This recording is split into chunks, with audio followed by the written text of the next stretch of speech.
Rolling on 6. Nonsense.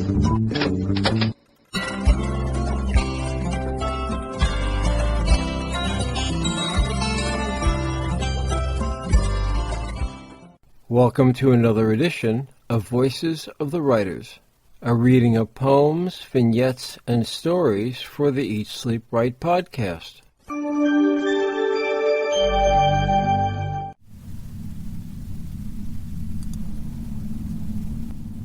No One Can Hear You Scream, written by L. Meadow, read by Adam Scull.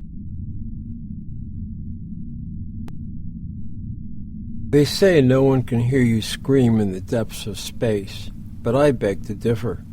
It started out as a normal voyage, a simple merchant run across the Andromeda system, a few luxury items for those homesick for an almost forgotten Earth, and the usual assortment of settlers, riffraff, and mercenaries looking for a new chance, or just a chance on a different world. Every man-jack of them was leaving something behind they didn't want following them. For some that was the law, for others it was poverty or a life they no longer wanted to live. For one of the passengers, however, their past was not left behind, it followed. Terror stalked his heels, and then stalked us. Mandy Pilkin was a humanoid from Beta Kappa 5. When he came on board, he awkwardly folded his emaciated frame into the biggest seat we had. When I went around checking everyone who was who they said they were, and had paid up front in cash, no union credit cards here, I apologized to him. I don't usually get betas on my ship. My unstated question, just what the hell are you doing slumming it on my ship, hung unanswered between us. Beta Kappa 5 citizens rarely went off-world as passengers, and when they did so in luxury. He shrugged, but his credentials checked out and I couldn't throw a paying customer off the ship. The gambling debts I piled up demanded I be less than particular. He was the last one to board, so I returned to the flight deck to complete the pre-flight checks.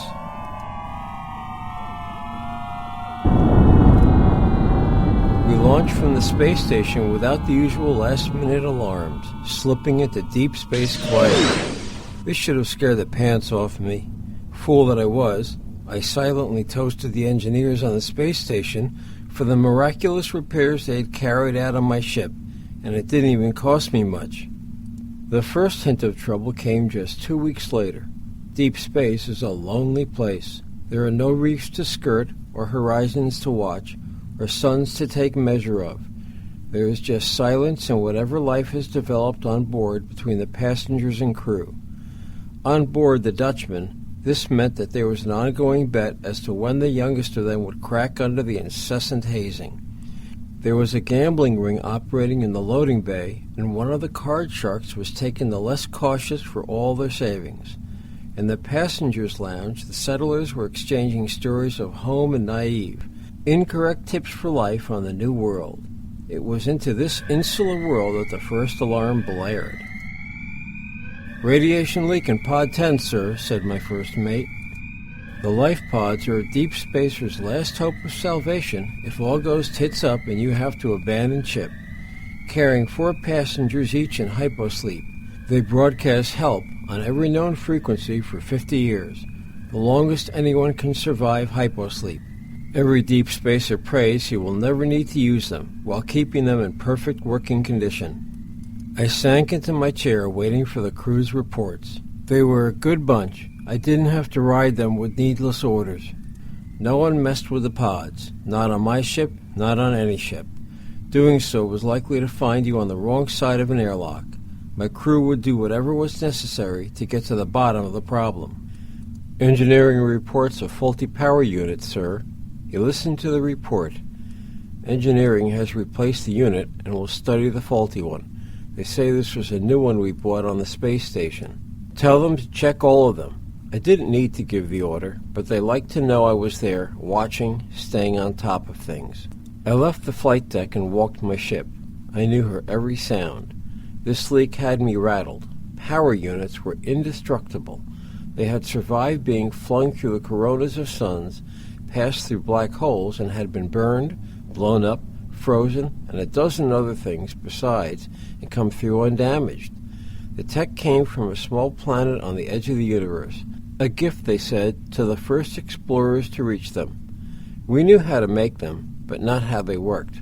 We used them in every way imaginable. Our lives depended on the functioning in myriad ways. For one to fail was unimaginable. The familiar sounds washed over me as I walked. I passed through the card game in the loading bay, the sudden scramble to tuck away winnings. I passed the mercenaries doing something unspeakable to the new recruit, who looked like the person who had put his money on day 15 would win. I passed the engine room. The engineers were busy with the power unit. I ducked under the conduits that ran the length of the ship, and I listened. Nothing sounded out of place, but some atavistic prickle on the back of my neck told me something was very deeply wrong.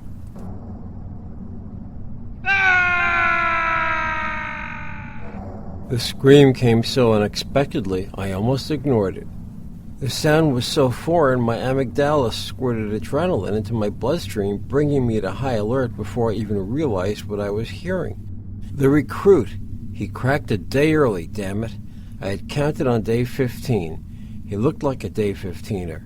I ran back past engineering, back to the mercenaries, and found the miserable recruit in his bunk. What happened? I asked. Huh? The scream echoed through the ship again. I got on the comm system. Everyone stay where you are and report in.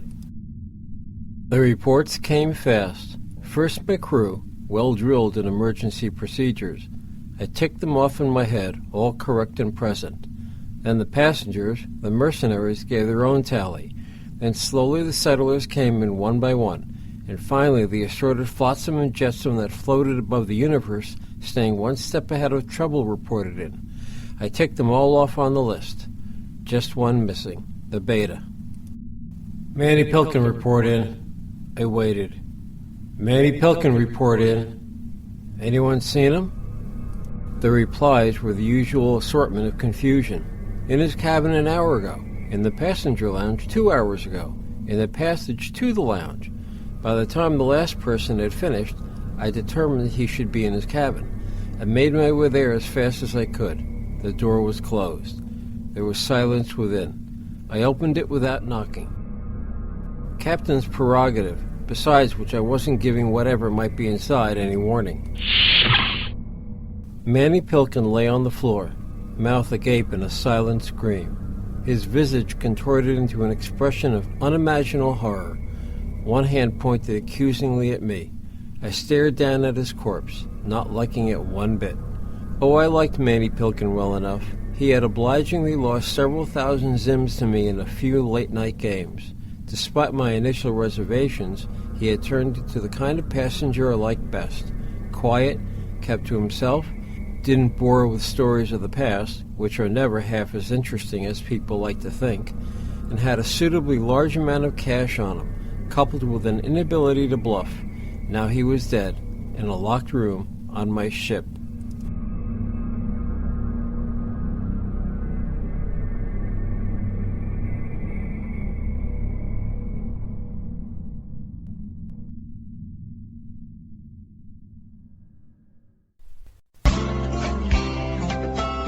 Thank you for listening to another edition of the Eat Sleep Right podcast, located at eatsleepright.net. Please send any questions, comments or suggestions to comments@eatsleepright.net.